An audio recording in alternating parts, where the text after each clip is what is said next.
Like to welcome,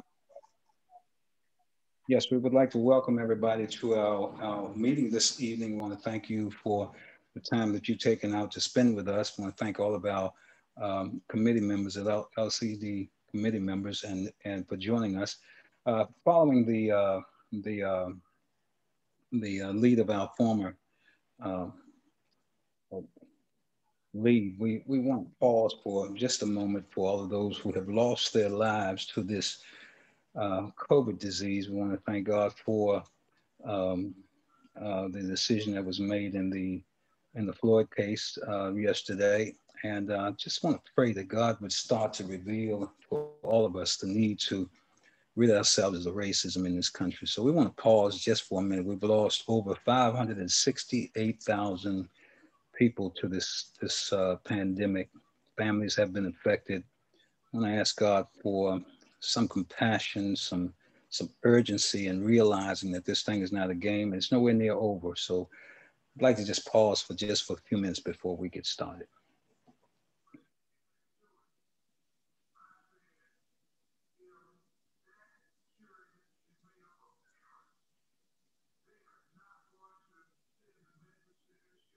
All right, thank you. If you had the opportunity to take a look at the minutes, we want to adopt the minutes. If there are no changes in the minutes, we want to take a look at the minutes, adopt those changes, adopt the minutes as they are. If there are any changes, we are open for discussion at this point. If there are no changes, then I'd like to entertain a motion to accept the minutes as they have been written. I moved a motion to adopt the minutes of, I don't have a date there. What date was it, brother? I'm sorry about the minutes of the last meeting. Okay, a second? Second. All in favor? He says, by aye? Aye. Nay. Okay, the minutes have been accepted as they are. I would like to take a minute just before we get started to honor our legislative branch and uh, Delegate Turner, um, Senator Patterson, and Delegate Belderrama. I had an opportunity. I'm fortunate enough to be on Delegate Valderrama's email list, and she sent me a copy of the end of the 2021 report. And I was just fascinated at all of the stuff that's going on in the House of Delegates. Just excited. We want to take a moment just to honor the three of you for being on our legislative branch. We are clearly fortunate to have you on our legislative branch, and we just want to thank you for the work that you are doing. We deeply appreciate you spending nights, weekends, and everything else up in Annapolis, living out of the back of your car, living out of a hotel or whatever. But we really want to thank you guys for the sacrifice that you make. And I wish I could just get a hand clap from everybody all at the same time for these guys and the work that they do. So we really want to honor you with that. And then we also have some good news. I was talking to Senator Patterson the other day. We've got some movement with the whole harmless, and I'm just going to ask him for a second if he would not explain that to us and what took place with that. All right, thank you. Thank you, Mr. President. Thank you for those very kind words. This was a very stressful session, to say the least, but we did what we had to do. You know, constitutionally, we are required to pass a balanced budget, and we could not leave until that was done. But in conjunction with that, I think we had a very successful year. We passed some excellent legislation, particularly as it relates to the Police Reform Act, and I won't get into all of that. But basically what has happened, there was a bill initially, I think Jay filed the bill in the House, and then Senator Edwards from Garrett County subsequently had a state bill in, and we on the Senate side had been raising a little hell too about the continuation of the whole harmless money. So to make a long story short, what happened at the last 2 days or so, the Budget and Taxation Chairperson Gazon decided that, well, he was going to just use budget language and write into Allegheny bill that no longer would the home homeless, the 18% that was going to Baltimore and Anne Arundel County, no longer will those monies come from our local impact funds. They will continue to get those monies, but those monies will come out the lottery trust fund. That's the big pot before everybody gets those monies, rather than taking that out of our local impact fund. So the bill hasn't been signed yet, but I did go online, or CJ, my staff person did go online. It did get through both the House and the Senate. So hopefully keep your fingers crossed, because if that's the case, we should then be in receipt of somewhere in excess of, don't hold me to this verbatim, moving $3 or $4 million more for local impact funds. That's great. That is absolutely great. We thank you for the work that you're doing with that. We deeply appreciate it. Jay Walker played a very strong role in that as well. And of course, you know, he serves on the House side, and Veronica was there as well, and Chris. So it wasn't just Jay and Obi, just Jay, and it was a team effort, because the bill had to come through, and it said it had to go to the House. And I just hope that the governor would sign it, because I think it's long overdue, that we should not have penalized like that from Jump Street. But it looks pretty good at this point. I'll keep you posted. Okay. Well, we thank you for that. We deeply appreciate that. We'll move right on. We have a presentation. Dr. Patterson, or Senator Patterson, invited me to a 210 presentation that they were doing. Unfortunately, I couldn't make it. And Mr. Jackson, as I understand, did a marvelous job in that presentation. And what we're going to do is ask him if he would come forward at this particular point. And Mr. Jackson, you and Ryan can kind of hook up. He can give you a screen, and we can kind of go from there. Thank you. Good evening, everyone. My name is Clay. Most folks call me CJ. I am the Chief of Staff to Senator Patterson. Hello, Delegate Turner. Good to see you again. How you doing? Good. Let's see. Yes, I can share my screen. Wonderful. Just give me a moment. As you know, 40% of the funds is coming from MGM and go to the 210 project on the improvements that we see going on in the project. And that's what this is about this evening. We were asked a question before we came on. This is just a report on what's happening, so we can kind of see what's going on with the money and those kind of things.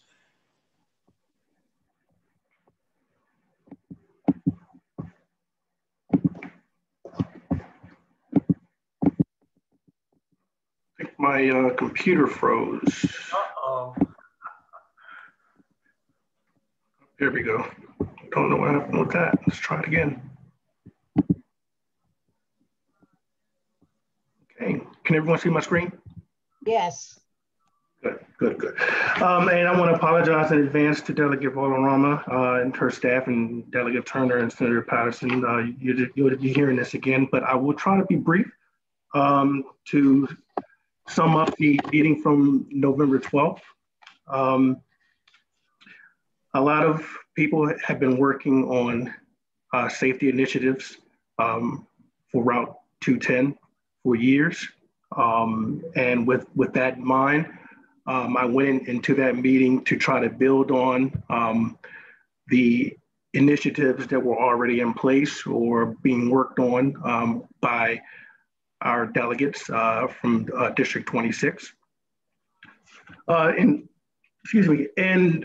based on my nearly 20-year career as a first responder, I made some observations and thought I would bring some practical recommendations or suggestions to SHA during the meeting. And here we are.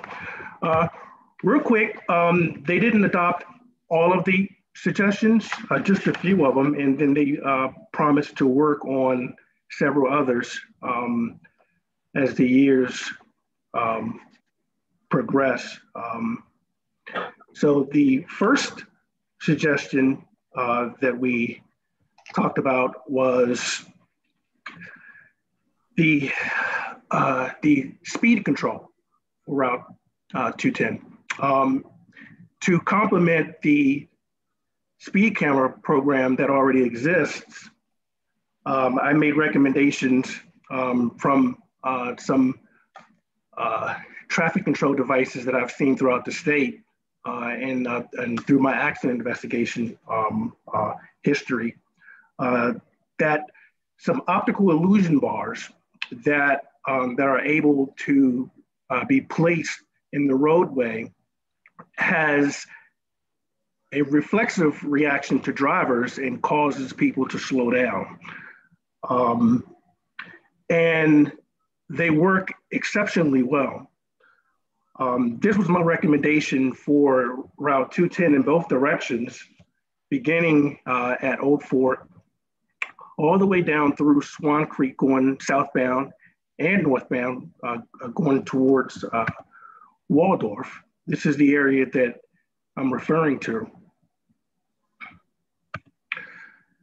This is a picture of the northbound side going towards DC, and the speed bars is essentially paint that extends through, that extends all three lanes in both directions. And I think I have a picture of it. This is one version of it. I do not know which version the State Highway Administration decided to go with, but this is one version of it. And this is another. And as the driver approaches the roadway, it alerts the driver to a change in the roadway, which causes them to reflexively slow down. And this is a third version of it. SHA came back with some updates at the end of February, saying which suggestions they were able to implement, and this was one of them. Their response was northbound and southbound of 210 from Farmington and Swan Creek Road. They will be placing these traffic control devices in both directions in all three lanes. In addition to that, they plan at 210 southbound going towards Waldorf to cut off the fourth lane, which is a turn lane, and make that a shoulder. And the third lane closest to the shoulder would make that a turn lane. In addition to that, they plan to, in their words, shorten the lanes beyond the intersection, southbound and northbound side of Route 210 at that intersection to reduce aggressive driving. Their work is estimated to begin in spring of 2021, scheduling permitting. That was the first recommendation.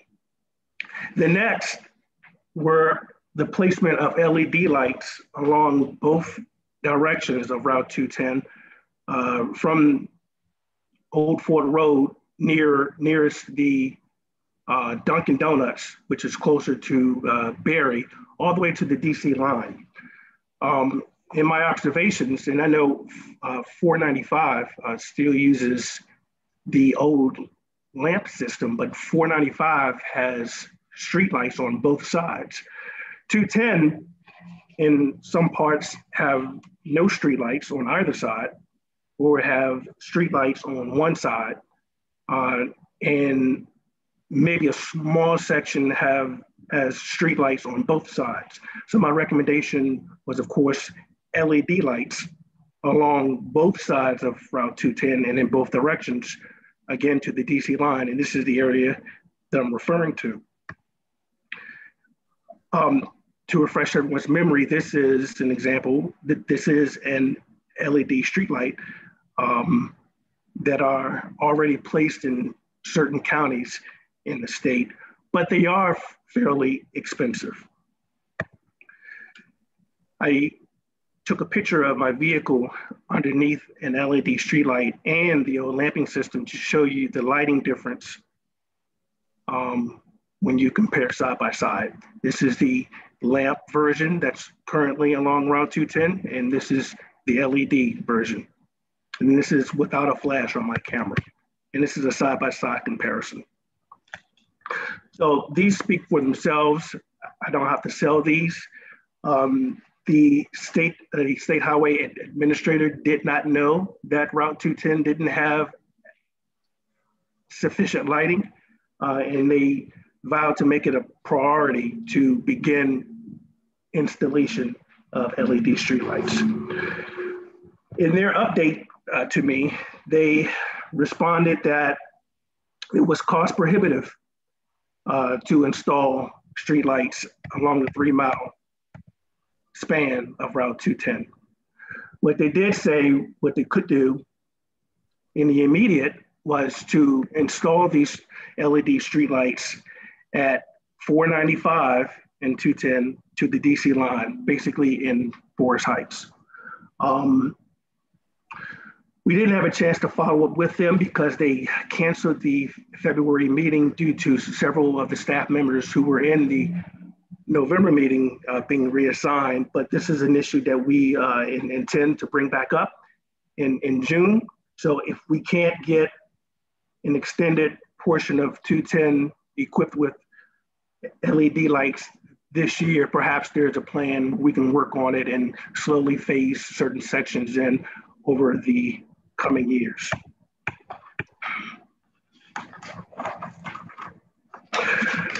Another suggestion that I made was a pedestrian sidewalk. And I do know that there has been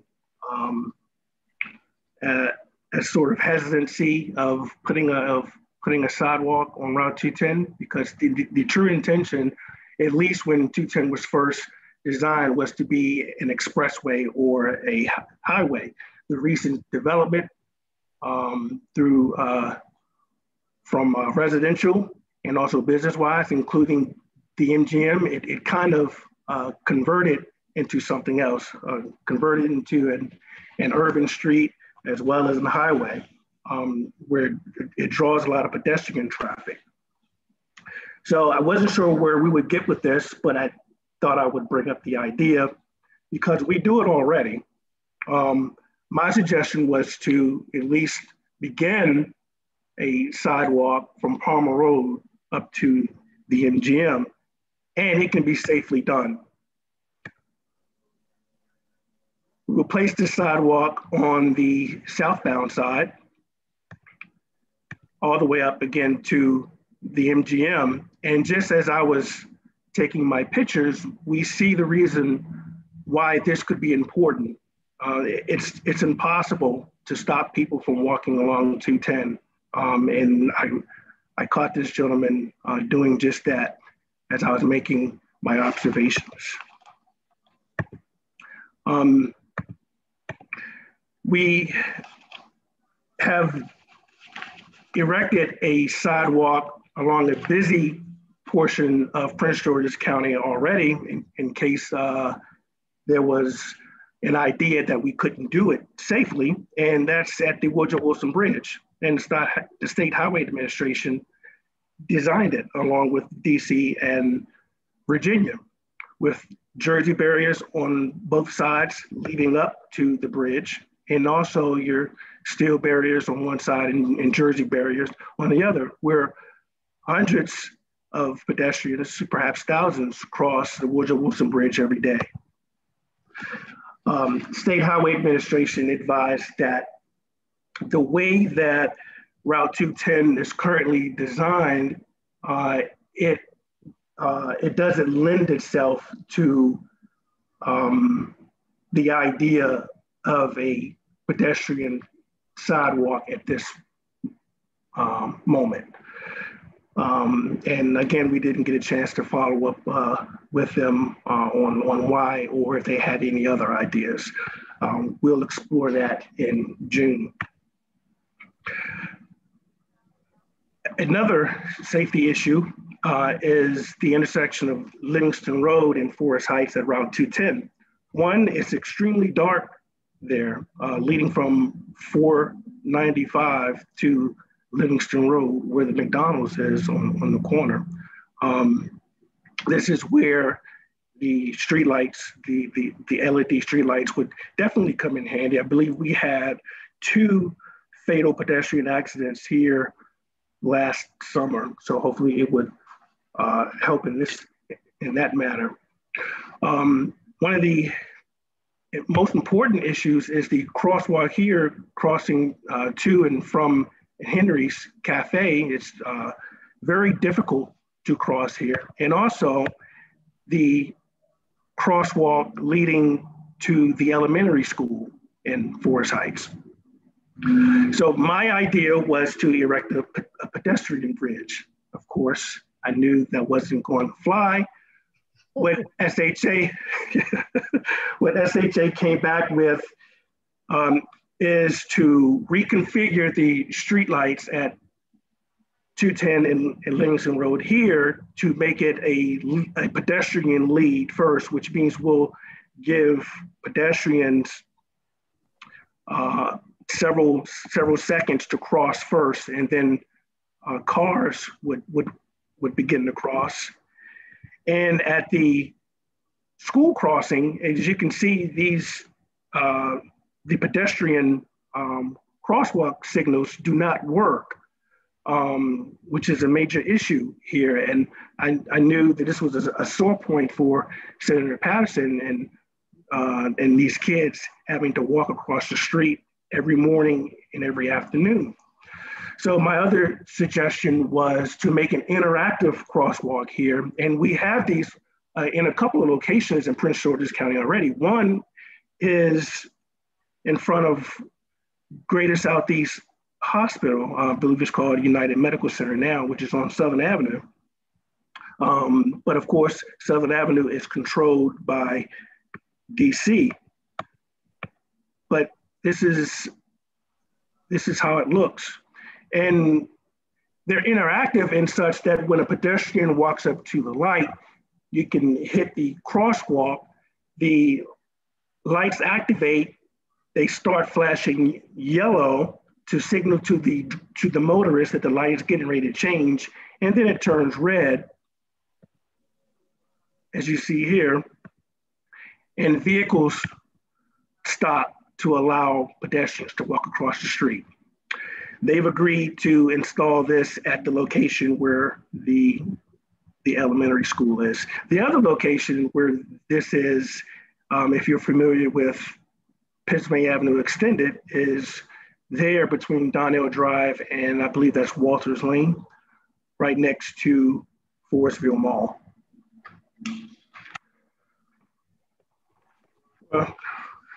Coming to an end now, the other sore point in 210, among many, is right in front of the Foreman Mills. This is a pedestrian nightmare. I believe District 4 police stations saw 2 or 3 fatal pedestrian versus vehicle accidents here last summer. Part of my recommendation was to relocate this bus stop here that you see on your right-hand side where the gentleman is, to directly across the street of where that Shell gas station is. The exact same bus routes here are at that bus stop right there across from the Shell gas station. And the idea was to get people, was to prevent people from crossing in this washed out crosswalk that you see there towards the bottom of the picture, which was the location of one of the fatal pedestrian accidents over the summer, because it's extremely dark there. And as you can see, the crosswalk is faded, and it's not a legitimate crosswalk because cars don't necessarily stop for pedestrians there. This is a wide shot view of that intersection. I'm sorry, I'm gonna go back in the dot in blue was where the existing bus stop is, where commuters would pick up the bus line. The other point here at this intersection was getting pedestrians to safely walk across the street. The way it's configured now is they walk across at the same time that the light is green for pedestrians at Southern Avenue attempting to turn into westbound Route 210. My suggestion was to reconfigure the lights to allow pedestrians to walk first, give them opportunity to cross the street. It'll allow for a smoother flow of traffic, and also to allow one direction of Southern Avenue to go at a time. This would prevent the traffic jam that exists here all day and every single day. And part of their response to me regarding this particular intersection is that it's controlled by DC, and they haven't heard any updates from DC yet, but they hope to have an update by the June follow-up meeting. However, regarding the bus stop in front of Foreman Mills, they recommended leaving the bus stop there, as I believe was Delegate Valderrama's recommendation as well, at least for right now, and to brighten up this cross area and to include some signs that encourages motorists to watch out for pedestrians and to yield for pedestrians who are crossing the street, and also to mark to make the crosswalks stand out more, and to add additional lighting to this area. That was the end of my presentation. It was a lot longer. I tried to make this go a little quicker for the sake of time in your meeting. So with that, I will happily answer any questions if I have the answer. All right, do we have any questions?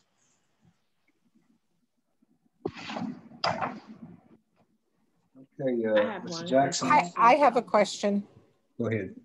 Okay, CJ, do you have any intention of presenting this to the existing 210 Safety Committee? I know they were meeting tonight, and they meet the third Tuesday of every month. And they've been working on this issue diligently and have relationships with, you know, all the principals in this. And I really think we should connect them. If I am offered an invitation by them, I will definitely make this presentation. Okay, Ms. Colbert, I believe they met, if I'm correct, I believe they met night before last. On that, I was in that meeting, and I can kind of tie Reverend Screen, Ron Wise, and Mr. Jackson together. I've attempted to do that in the past, but you know, it was during session, and you know, Ron's health has been problematic, so I think it's really important. Okay, well, we'll make that happen. I'll put the three of them together, and we can kind of let that develop. Any other questions? Okay, Mr. Jackson. There's a question in the chat from Jay Kruger. It says, how much money has been set aside from the VLT local impact grant funds for improvement related to Route 10? Okay, I don't have a clue as to what that number is. We do have someone from I don't know, we have a miss, so I don't have a clue. I can't answer that question tonight. Okay. Anyone else with a question? Okay, we'll move on. We have Walter Simmons with us. As you know, he is employed PG, and we are dealing with the issues of getting things off of the ground at Tangier. He did an awesome presentation with us last month, and is here to do an update. Good afternoon, everyone, or good evening, everyone. Yeah. Good news today is Pepco installed the power into the suite. We've been waiting 3 weeks to get power, so we now have our own power, which means we can finish those small details. All of the cubicles have been installed. All of the walls have been installed. It's just been waiting for electricity. Pepco installed it today, this morning. So that means we can finish with all of these small receptacles and smaller items in the lighting that can go through. But all of the major equipment and everything is installed with power. Additionally, thank you to our members of the Maryland General Assembly. The Maryland Relief Act added $7 million to workforce development, the largest workforce development allotment going directly to local counties in what many people say the largest they've seen. So thank you to that, of which $92,000 will go towards American Job Center National Harbor to provide all of the exterior signage. If you all driven past, you've seen the billboards go up adjacent to the center. If you haven't, drop by there and check it out. Also, those will equip the center with all of the smart boards, all of the projectors, and all of the high-tech equipment to allow the center to not only offer the in-person technology, but as we go into a hybrid model, to allow a small amount of students to be physically in the center and the remainder of the students to be receive instruction at home as if they were at one of our large four-year institutions. Our job center will have that same technology equivalent to what you would see at the University of Maryland. So thank you for that. And so we are excited. We are now, with the power being installed today by PEPCO, we are several weeks away from opening the center. And now it's a matter of just installing some of the smaller items and putting up the rest of the ceiling once those electrical wires are installed to move forward.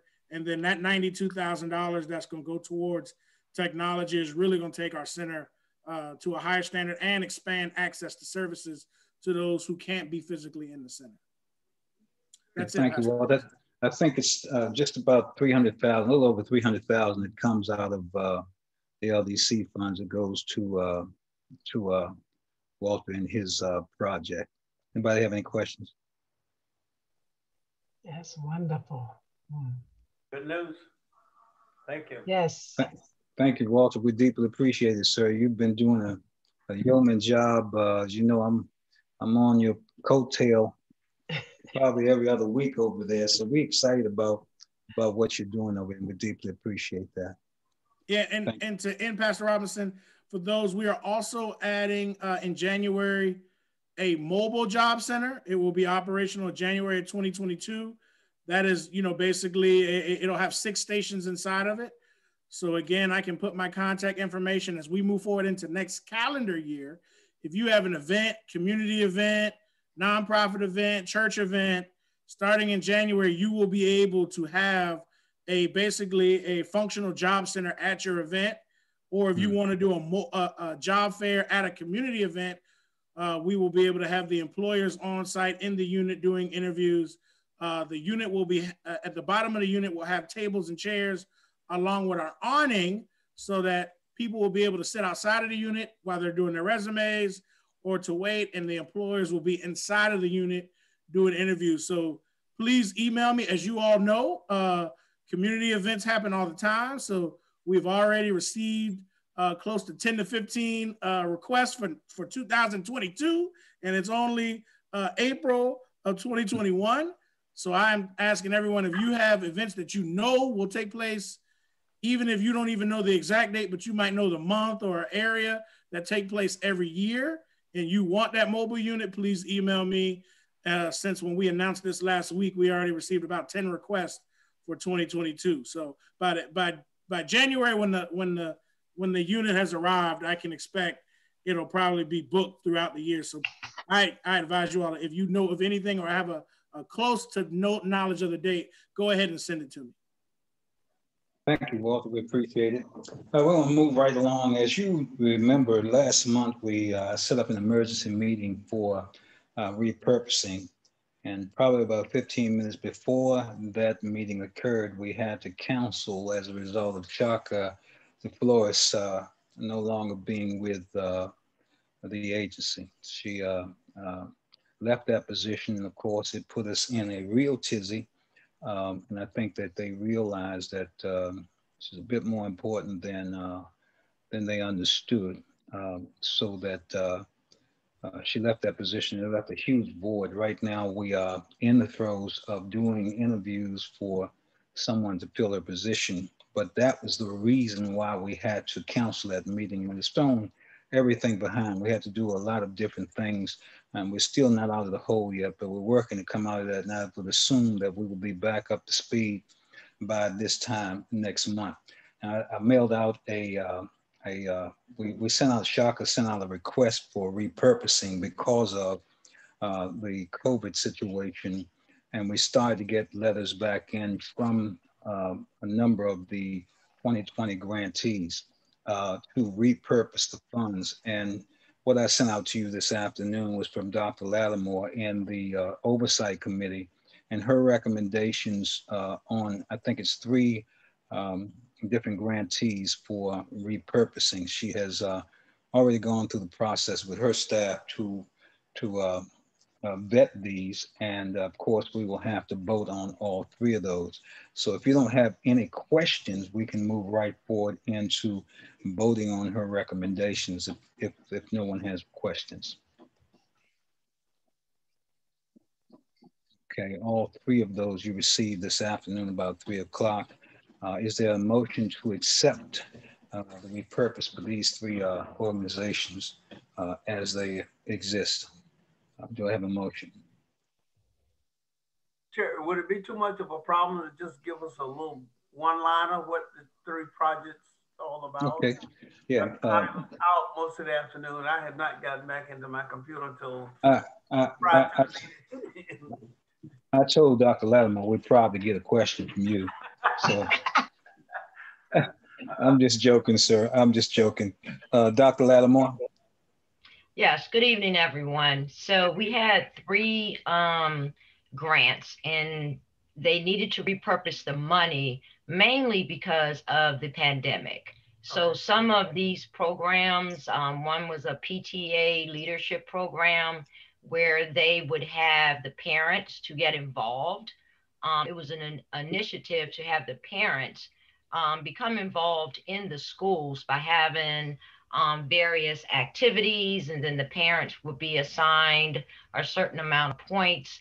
And so because the schools weren't open, they could not follow through on this particular one.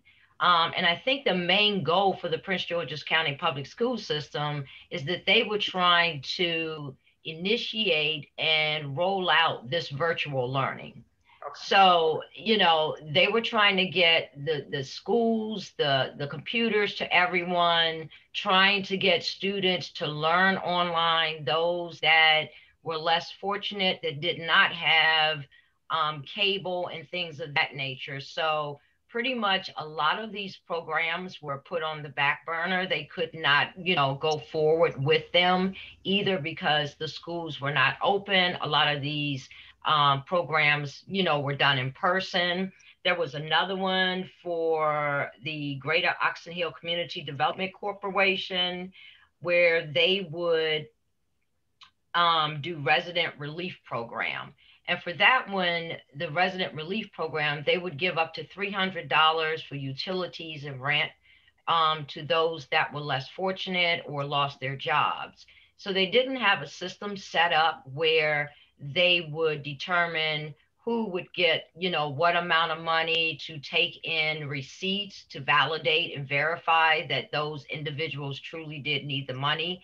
So they requested that grant be repurposed until they had enough time to set up some type of an oversight committee or put rules in place and laid a foundation for that. So Ms. Walker and I, we proposed that they repurpose that, because what we don't want them to do is spend the money on something other than what the funds were slated for. And then there was the Valley View Elementary School. That was the PTA, and they requested to repurpose the funds for the school PTA because the school was not open and most of their functions occurred in the evening or after school. Also, the Greater Oxon Hill, I think it was Oxon Hill the peer group, the Center for Supportive Schools, to bring peer group connection to Oxon Hill High School. That was the third grant. And this included great initiatives like leadership development, peer leaders to meet with, they paired them up with ninth grade students on a weekly basis to help them become leadership and have cohorts and sessions and things of that nature, which I really wish could have gone forward, because I think that that's an excellent initiative. Leadership is something that many of our youth need to engage in the commercial sector. So those are the three grants that were requested to have the funds repurposed. And Ms. Walker and I recommended that those funds be repurposed for the initial purpose of the funds versus spending it on something else right now that the current entities don't have permission to do. So basically it's an extension of time. Is that basically what you... Yes, sir. Okay, cool. All right. Basically, that's what it is. We also, Dr. So you wanted me to say it was extension of time? I couldn't just say that. I thought maybe when you say repurpose, I was thinking maybe the mission of the program changed or something. I wasn't sure about that. No, sir. Oh, no. Okay, fine. All right. I'm sorry. Any other questions? We also want to thank Dr. Lattimore and Ms. Walker. They are the oversight committee. We have also discovered a couple of grants that we believe, we don't know for sure, but we have recommended them to the Office of Audits and Investigations because we're not certain that the monies were spent as they should be spent. And we have the rest of that whole crew of grants for 2020 to kind of take a look at. But two of those have been recommended to the Office of Investigation and Inspections. So with that in mind, if there are no more questions, we would like to entertain a motion to accept these recommendations for these three grants and a second, and then we can vote. Anybody with a motion? Pastor Robinson? Yes, sir. We do have a comment in the chat.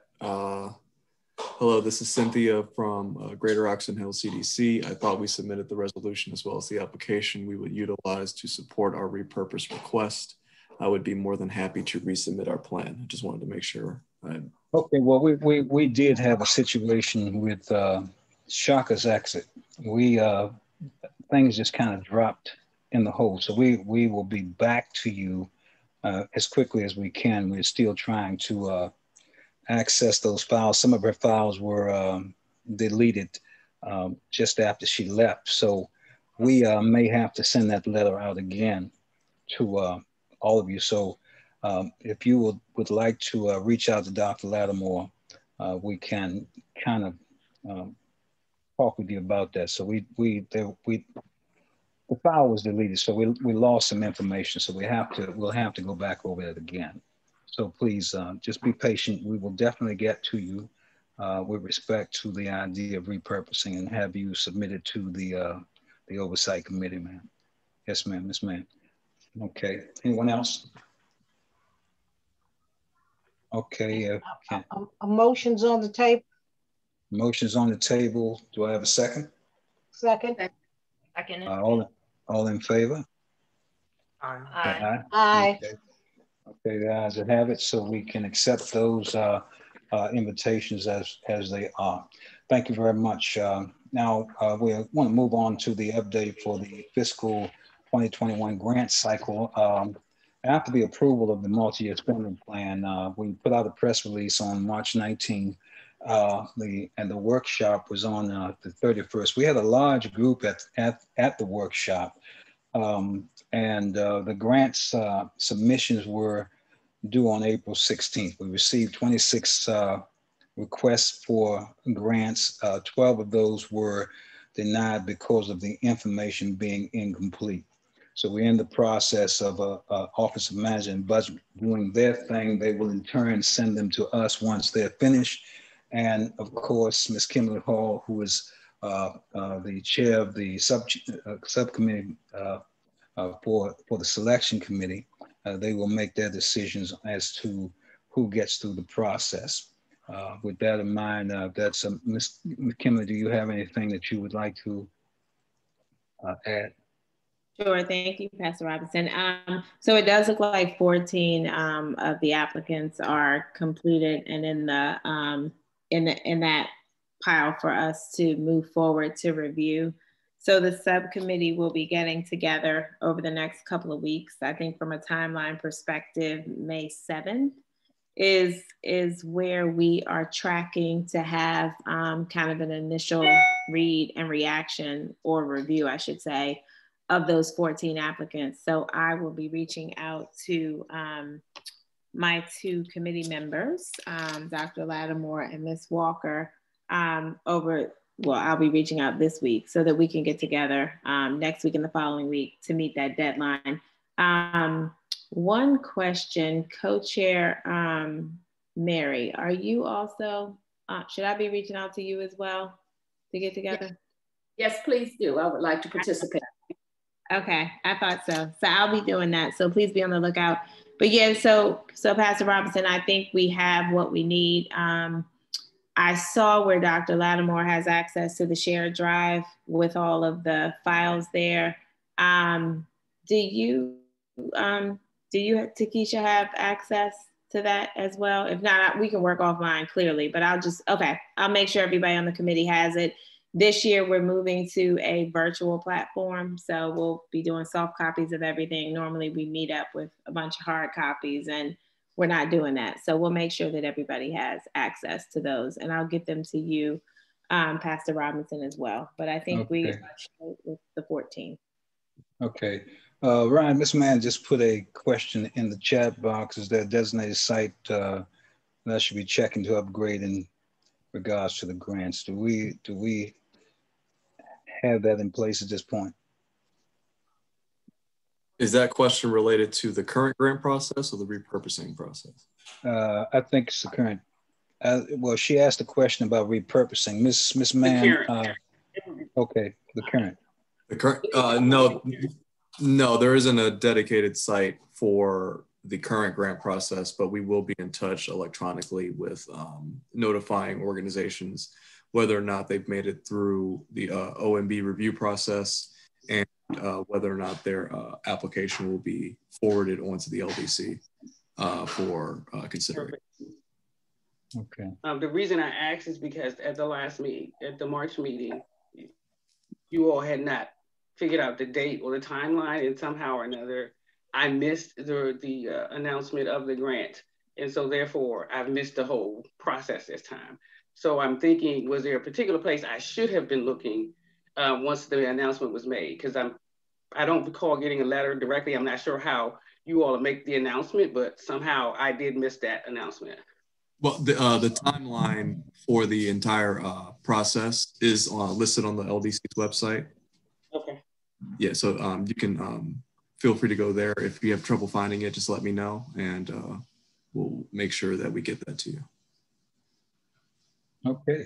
All right. We'll move forward for not unless anybody else has anything else that they want to share with us or ask. We'll move forward to public comments. Can I ask a question on the grants? Okay, yes, on the grants, for, you said 26 was submitted, correct? And yes. 14 of them are complete. And some of them didn't have all the information. Are we going, I know one year we went, we let them know of all the things that was missing that will make it complete. Are we going back, or they gotta wait till next year? The ones that didn't make it. Yeah, the 12. Go ahead, Ryan. So you know what I'm saying? I understand. We did that last year. Yes. Because of the condensed nature of our grant process this year, we're not going to be offering the opportunity to correct deficiencies in the application. Oh, okay. Also, the pool of funds for this year, due to, as we all know, the MGM casino basically not being open for a year, the pool of funds is $500,000 this year, and it's not the typical $750,000. Oh, 500,000. Yes. Okay. So keep the multi-year spending plan lists that out, that it's 500,000. So keep that in mind when thinking about like how big our pool for funds to give out this year. Wow. And we're still giving out 50,000 per year. We hope next year we have 5 million, right? Since we don't have to pay the whole homeless money, right? Can you say that one more time? I said we are hoping that maybe next year we have 5 million for local impact grant money, since we will not have to pay Baltimore City and Maryland Live that whole homeless amount of money that they've been taken away from us since 2012. We can keep hope alive on that one. Yeah. One other question, Ryan, quickly. Are we keeping some type of spreadsheet in terms of how many repeaters? Are we getting new people? Or are we giving money to the same people each year? I was going to ask that same question. We have a spreadsheet of all the organizations going back several years, and so we'll be sure to flag which organizations are repeat applicants. Okay, I like to see that. Thank you. And of course, those folks that we suspect of maybe using the money the wrong way, they will not be eligible to receive funds this year. That's all great. right. We are open for public comments.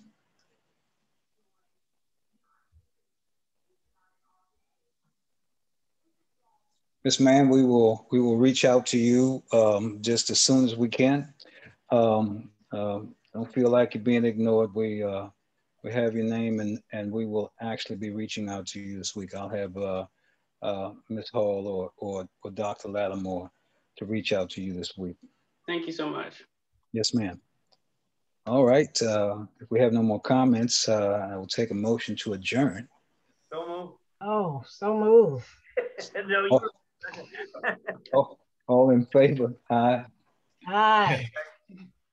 All right, Mr. Lewis, I'll be reaching out to you, sir, this week, and we'll talk to our other 2 committee members, and Mr. Harris and who's it, Dr. Oh, please. Taylor? Yes, ma'am. Yes. So we'll be reaching out to you this week, and thanks for a great meeting. Everybody have a great week. Thank you, Mr. Brown. Thank you. Okay, thank you.